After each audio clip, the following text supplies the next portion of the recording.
الحمدللہ رب العالمین والصلاة والسلام علی محمد عبداللہ خاتم النبیین وعلی آلہ واصحابہ اجمعین۔ محترم ناظرین و سامعین، اسلام اور انسانی حقوق کے عنوان سے جو ہم نے بات چیت شروع کی ہے، اس کے سلسلے کو ہم اور آگے بڑھاتے ہیں، اور ہماری اس گفتگو کا عنوان ہے عزت کے تحفظ کا حق۔ قرآن مجید ہر شخص کی عزت کے تحفظ کی گارنٹی دیتا ہے اور ضمانت دیتا ہے کہ ہر انسان کو یہ حق پہنچتا ہے کہ اس کی عزت محفوظ ہو، اس کی آبرو پر کوئی حملہ نہ کرے۔ اللہ تعالیٰ نے ارشاد فرمایا کہ لا یسخر قوم، کوئی قوم کسی قوم کے ساتھ، کوئی فرد کسی فرد کے ساتھ ایسی بات نہ کرے جس سے دل آزاری ہو، جس سے اس کی عزت لوگوں میں گرے۔ آپ مذاق میں ایسی بات کہہ جائیں، اس کی ہنسی اڑائیں، اس کا مذاق اڑائیں، اس کی عزت سے آبرو سے کھیلنے لگیں، آپ کو اس کی اجازت نہیں ہے۔ عسیٰ ان یکونوا خیرا منہم، ہو سکتا ہے کہ وہ تم سے بہتر ہوں، تم اپنے آپ کو بہتر سمجھ رہے ہو کہ میں بہت اچھا ہوں اور دوسرے کو کمتر سمجھ رہے ہو۔ اصل میں آدمی جب دوسرے کی عزت اور آبرو پر حملہ کرتا ہے تو وہ احساس برتری میں مبتلا ہوتا ہے، جھوٹا احساس اس کو یہ ہوتا ہے کہ میں اچھا ہوں، فلاں آدمی یہ مجھ سے کم ہے۔ تو یہ احساس برتری اس سے وہ باتیں نکلوا دیتا ہے جس سے دوسرے کی عزت پر حرف آتا ہے۔ اسی لیے اسلام نے جھوٹی الزام تراشی کی سخت سزا دی ہے۔ آپ کسی کے اوپر جھوٹا الزام لگا دیں، اس کی سزا دی ہے قرآن نے کہ اگر کوئی کسی کے اوپر الزام لگاتا ہے اور اس کا کوئی ثبوت اس کے پاس نہیں ہے تو اس کو سزا میں 80 کوڑے مارے جائیں گے۔ 80 کوڑے اس کے لگیں گے کہ تم نے ایک الزام لگایا، تم تو الزام لگا کے چلے گئے اور دوسرے کی عزت لوگوں کی نگاہوں میں کم ہو گئی، تو صرف یہ بات آپ نے تو زبان ہلا دی لیکن اس کی پوری شخصیت کو آپ نے ہلا کے رکھ دیا۔ اس کے اندر جو ایک احساس پیدا ہو رہا ہے اور وہ ایک گھٹن محسوس کر رہا ہے اور سماج میں اس کی وقت کم ہو رہی ہے، اس کا رتبہ گھٹ رہا ہے، اس کا آپ کے پاس کیا علاج؟ تو اسلام نے یہ رکھا ہے کہ یا تو اپنے الزام کو ثابت کر کے دکھاؤ، اور اگر تمہارے پاس کوئی ثبوت نہیں ہے تو پھر تمہیں سزا ملے گی، اور سزا اتنی سخت رکھی ہے کہ جلدی سے کوئی آدمی کسی کے خلاف کچھ کہہ نہ سکے۔ چاہتا بھی اسلام یہی ہے کہ کوئی کسی کے خلاف بلا وجہ باتیں نہ بنائے، کیونکہ بلا وجہ کی الزام تراشی سے بہت سارے نقصانات ہوتے ہیں۔ اس میں ایک نقصان یہ بھی ہوتا ہے کہ آپس میں نفرتیں پیدا ہو جاتی ہیں، ایک دوسرے سے آدمی دور بھاگتا ہے۔ جب معلوم ہو کہ بھائی فلاں آدمی نے آپ کے بارے میں یہ کہا ہے تو آپ کو ظاہر بات ہے کہ دل کے اندر تکدر پیدا ہوگا کہ بھائی میں نے ان کا کیا بگاڑا تھا کہ یہ میرے خلاف باتیں بناتا پھر رہا ہے۔ تو یہ جو نفرت پیدا ہوگی، اسلام چاہتا ہے کہ نفرت کے بجائے محبت کا خمیر معاشرے اور سوسائٹی کے افراد کو جوڑے رکھے۔ جوڑنے کے لیے محبت کی ضرورت ہے، نفرت نہیں جوڑا کرتی۔ اب چونکہ الزام تراشی سے نفرت پیدا ہوتی ہے تو اسلام نے اس کا سخت ایکشن لیا ہے اس کے اوپر، اور ایسی سزا رکھ دی ہے کہ اگر اسلامی نظام پوری طرح جلوہ فگن ہو تو معاشرے کے اندر یہ بیماری جلدی سے پروان نہیں چڑھ سکتی۔ اول تو ہدایات ہیں، بہت اخلاقی طور پر سمجھایا گیا ہے، کوشش کی گئی ہے کہ آدمی خود سے ہی اس برائی سے رک جائے، لیکن اگر تمام سمجھانے بجھانے کے باوجود کوئی آدمی نہیں رکتا اور یہ اس کی عادت بن جاتی ہے کہ وہ لوگوں کے اوپر جھوٹا الزام لگاتا رہتا ہے، تو پھر اس کے لیے اسلام نے ایسی سزا رکھ دی ہے کہ اگر ایک دفعہ کسی کو یہ سزا مل جائے تو باقی لوگ دیکھنے والے کبھی بھی ایسا کام نہیں کریں گے۔ البتہ اسلام نے جو تعزیری نظام رکھا ہے سزاؤں کا، ایک تو حدود ہیں اور ایک تعزیر ہے، تو تعزیری نظام میں اسلام نے عبرت کو زیادہ اہمیت دی ہے کہ سزا اس طرح ملنی چاہیے کہ دیکھنے والے دیکھیں اور عبرت اور نصیحت حاصل کریں۔ اگر آپ نے کہیں جیل کے اندر ہی اس کو سزا دے دی، کسی کو پتہ نہیں لگا کیا ہوا، اخباروں میں آ گیا لیکن آنکھوں سے تو نہیں دیکھا، سر عام سزا ملنی چاہیے، سر عام اعلان، لوگوں کو جمع کیا جائے۔ جس طرح اس نے اپنے بھائی کی عزت کی دھجیاں اڑائی ہیں، اسی طرح اس کی عزت بھی سامنے آنی چاہیے، یہ سزا بھی سامنے آنی چاہیے۔ تو جب یہ منظر لوگ دیکھیں گے اپنی آنکھوں سے، تو آنکھوں سے دیکھنے کے بعد جو ان کے دلوں کے اوپر اثر ہوگا، اس سے پورا معاشرہ متاثر ہوگا۔ اور اسلام چاہتا یہی ہے، سزا دینے کی کوئی خواہش نہیں ہے اسلام کی، بلکہ سزا دے کر جرم کو روکنا چاہتا ہے۔ پہلے تو جرم کے اسباب کو روکتا ہے، وہ جہاں سے کوئی جرم پیدا ہوتا ہے پہلے تو اس پہ رکاوٹ ڈالتا ہے کہ یہ جرم پیدا ہی نہ ہو۔ جب وہ جرم کے اسباب دور ہو جاتے ہیں تو جرم کی پیداوار کم ہو جاتی ہے۔ جب ہم اس دنیا میں پہنچیں گے اور اللہ تعالی ہمیں اپنے فضل و کرم سے اپنی جنت میں داخل فرمائیں گے، تو سارا دل درد دور، سارا بڑھاپا ختم، وہی جوانی لوٹ آئے گی جس کو ہم یاد کرتے ہیں، جس کو ہم یاد کرتے ہیں کہ میں کیسا جوانی کا وقت تھا، کودتے پھرا کرتے تھے، وہ اللہ تبارک و تعالی وہاں لوٹا دیں گے۔ تو یہ ہوتا ہے مزاح۔ مزاح میں بھی کوئی بات جھوٹ نہیں کہہ سکتے کہ آپ جھوٹ بول دیں، کسی کو ستا دیں، پریشان کر دیں، کسی پر الزام لگا دیں اور کہہ دیں میں تو مذاق کر رہا تھا۔ آپ کو اس کا حق نہیں ہے۔ لا یسخر قوم من قوم، آپ کو کوئی حق نہیں پہنچتا کہ آپ ہنسی اڑائیں کسی کی۔ ہنسی کی بات کہنی ہے تو ایسی بات کیجئے کہ آپ بھی خوش ہو جائیں، وہ بھی خوش ہو جائے۔ خوش کرنے کو مذاق کیا جاتا ہے، کسی کو تکلیف پہنچانے کو مذاق نہیں کیا جاتا۔ تکلیف پہنچانے کا نام مذاق نہیں ہے۔ تو اکثر ہماری سوسائٹی میں چونکہ اس طرح کی باتیں آیا کرتی ہیں، اس لیے میں ان کی طرف اشارہ کر رہا ہوں کہ ہم لوگ اس میں مبتلا ہیں، ایک دوسرے کے بارے میں کچھ بھی کہہ دیتے ہیں، بے پر کی اڑا دیتے ہیں، بے پر کی، اور سنی سنائی اڑا دیں گے۔ کوئی ہمارے پاس ثبوت نہیں، کوئی ہم نے دیکھا نہیں، بس کہہ دیں گے جی ایسا سنا، جی ایسا ہے۔ اور کتنا ہی سنگین معاملہ ہو، کتنی کوئی غلط بات ہو، ہم اس کو نقل کر دیتے ہیں، آگے بڑھا دیتے ہیں، اور وہ پھیل جاتی ہے، اور پھیلنے سے اس بیچارے کی تو عزت خاک میں مل گئی۔ یہ حضرت عمر رضی اللہ تعالیٰ عنہ کے زمانے کا واقعہ ہے کہ اسلام میں چوری کی سزا ہے کہ ہاتھ کاٹ دو۔ حضرت عمر رضی اللہ تعالیٰ نے ایک مرتبہ حالات کو دیکھا، قحط پڑ رہا تھا، بہت ہی لوگ پریشان حال تھے، بارش نہیں ہوئی تھی، لوگ بھوکے مر رہے تھے۔ تو اس بھوک مری کے ماحول میں حضرت عمر رضی اللہ تعالیٰ عنہ نے چوری کی سزا موقوف کر دی۔ یعنی جب تک یہ حالات ہیں، جب تک یہ قحط کا زمانہ ختم نہیں ہو جاتا اور دوبارہ پیداوار اور خوشحالی نہیں آ جاتی، اس وقت تک کسی چور کو چوری کی سزا نہ دی جائے، موقوف کر دی سزا۔ اب آپ ذرا بہت گہرائی کے ساتھ غور کریں، حضرت عمر رضی اللہ تعالیٰ عنہ کی بصیرت دیکھیے آپ۔ یہ ہیں صحابہ کرام اور خاص طور پر خلفائے راشدین کہ جن کے بارے میں اللہ کے رسول صلی اللہ علیہ وسلم نے ارشاد فرمایا کہ علیکم بسنتی و سنتی خلفائے الراشدین، دیکھو میرے طریقے کو مضبوطی کے ساتھ تھام لو، اور میرے خلیفہ راشدین کے کہ جنہوں نے صحیح میرے طریقے کو سمجھ کر اس پر عمل کر کے دکھایا ہے، ان کے طریقے کو بھی تم مضبوطی کے ساتھ تھامے رکھو۔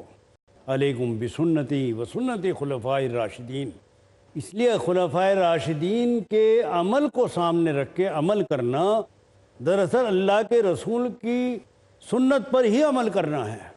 آپ نے اپنے صحابہ کرام کی پیروی کی طرف لوگوں کو دعوت دی ہے، فرمایا کہ الصحابۃ کلہم عدول، میرے جتنے صحابی ہیں سب کے سب عادل اور صحیح راستے پر چلنے والے ہیں۔ تو یہ تمام جو ذخیرہ ہمیں ملتا ہے احادیث مبارکہ کا، وہ سب بتا رہا ہے کہ صحابہ کرام اور خصوصاً خلفائے راشدین، ان کی اقتداء میں سنت پر عمل کرنا ہے۔ اب حضرت عمر رضی اللہ تعالیٰ عنہ کے اس عمل اور اس کے نتائج پر غور کریں اور دیکھیں، اور اس پر ہم نظر ڈالیں گے کہ ایسے حالات اگر پھر پیش آ جائیں تو ہم ایسا پھر کر سکتے ہیں۔ انشاءاللہ یہ بات ہم تھوڑے سے وقفے کے بعد پھر آپ کی خدمت میں آ کر عرض کریں گے۔ اس وقت تک کے لیے ہم ذرا اجازت چاہتے ہیں۔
جھوٹ کا اندھیرا کتنا ہی گہرا کیوں نہ ہو، سچائی کی ایک کرن سے مٹا دینے کے لیے کافی ہے۔ ہر پہلو، ہر نظریہ، ہر نقطہ سچ کا، ہر دم، ہر پل، ہر لمحہ سچ کو پیش کرنے کی جستجو۔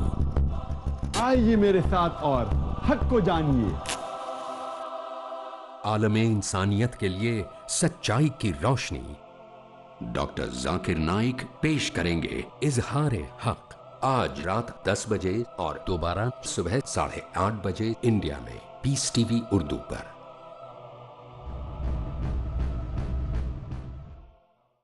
اللہ نے کی ہے بندوں کو یہ نصیحت، انسانیت کی کرنا ہر دور میں حفاظت۔ اسلام کی پکار اور آواز یہ ہے، ساری برائیوں سے اپنے آپ کو بچائے رکھنا۔ پیغام پاکیزگی اور پاکسائی کا۔ اپنے دل کے اندر یہ بات جما لو، یہ خدا واحد کی بنائی ہوئی دنیا، شریعت پر عمل کرو، دنیا اور آخرت کی سرخروئی اور ترقی تم کو حاصل ہوگی۔ سبق دنیا کی رہنمائی کا، حق پرستوں کی پذیرائی کا۔ سارے عالم کی بھلائی کے لیے اس بات کو واضح کر دینا ضروری ہے، بندے کو اس لیے زمین پہ بھیجا گیا ہے کہ قرآن مجید پر وہ عمل کرے۔ خدا کے احکام کو اپنائے، یعنی ہر عمل کے کرنے سے پہلے دیکھ لیا جائے کہ محمد صلی اللہ علیہ وسلم کی چھاپ اس پہ پڑی ہے کیا۔ ظلم اور خلفشار کے خلاف محاذ آرائی کا۔ ظلم و ستم سے نکال کر اسلام کی عدل و انصاف کی چھاؤں میں لا کر کھڑا کر سکے۔ دنیا کے اے مسافر، منزل تیری قبر ہے، طے کر رہا ہے جو تو 2 دن کا یہ سفر ہے۔ اللہ نے جن چیزوں سے منع فرمایا ہے اس سے اجتناب کرو۔ اسلامی اصولوں کے سائے میں ہو ساری دنیا کی تربیت، پیغام انسانیت۔ اگلا پروگرام پیس ٹی وی اردو پر۔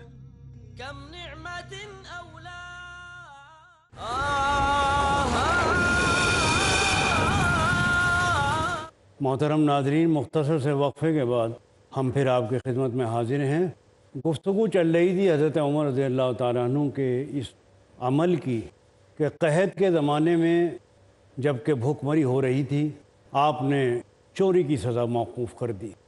اس سے معلوم ہوا حضرت عمر رضی اللہ تعالیٰ عنہ کے اس عمل سے کہ اسلام کا منشا صرف سزا دینا نہیں ہے، بلکہ جرم کے سر چشمے کو بند کرنا ہے۔ اب چونکہ حالات ایسے تھے کہ آدمی کا پیٹ تو مانگتا ہی ہے، اور بھوک کی حالت میں حرام بھی حلال ہو جاتا ہے۔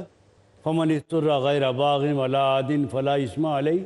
بھوک کی حالت میں تو اللہ تعالیٰ اتنا حرام کی بھی اجازت دیتے ہیں جس سے آدمی کی جان بچ سکے۔ تو حضرت عمر رضی اللہ تعالیٰ عنہ کی بصیرت نے یہ تقاضا کیا کہ ان حالات میں یہ سزا نہ دی جائے۔ اس کا مطلب یہ نکلا، پہلے اسلام جرم کے اسباب کو روکتا ہے اور ایسے حالات بناتا ہے کہ جرم نہ ہو۔ لوگوں کو کھانے کے لیے دینا یہ ذمہ داری ہے اسلامی ویلفیئر اسٹیٹ کی۔ ویلفیئر اسٹیٹ کی یہ ذمہ داری ہے کہ کوئی آدمی اس کی حدود سلطنت میں بھوکا نہ سوئے۔ جو زندگی کی بنیادی ضروریات ہیں، مکان، کپڑا، خوراک، اس کے بغیر آدمی زندہ نہیں رہ سکتا۔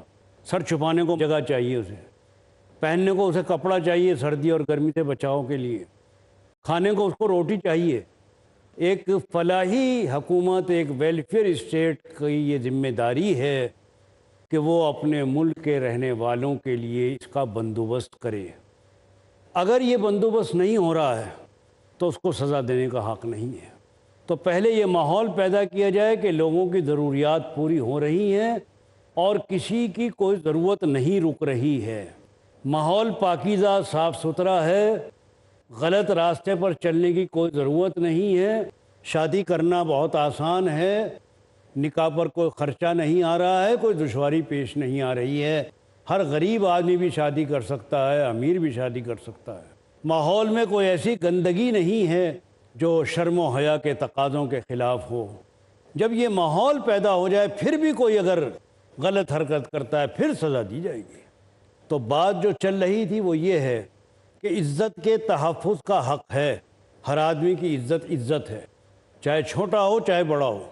اس لیے ہمارے قانون میں ہتک عزت کا مقدمہ کہ ہماری عزت اس سے گھٹی ہے، کوئی ایسی بات آپ نے غلط طور پر کسی کی طرف منسوب کر دی کہ اس سے لوگوں کی نگاہوں میں وہ گر گیا ہے، اس کو ہتک عزت کہا جاتا ہے۔ تو عزت کے تحفظ کا حق ہمارا آئین بھی تسلیم کرتا ہے، اور اسلام نے انسانی حقوق کی دفعہ رکھی ہے کہ ہر ایک کو اپنی عزت کے تحفظ کا حق ہے۔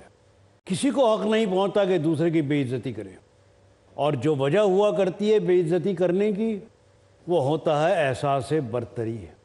اسلام احساس برتری کو ختم کرنے کے لیے مختلف تدبیریں اختیار کرتا ہے۔ ان میں ایک تدبیر یہ بھی ہے کہ جب اگر کوئی جھوٹا الزام لگائے تو پھر اس کو سزا بھی ملنی چاہیے۔ اس لیے یہ بات کہی گئی قرآن مجید میں کہ مذاق میں بھی کوئی بات مت کہو، لا یسخر قوم من قوم، یعنی یہ بات سنجیدگی سے ہی نہیں ہے، مذاق میں بھی آپ نہیں کہہ سکتے۔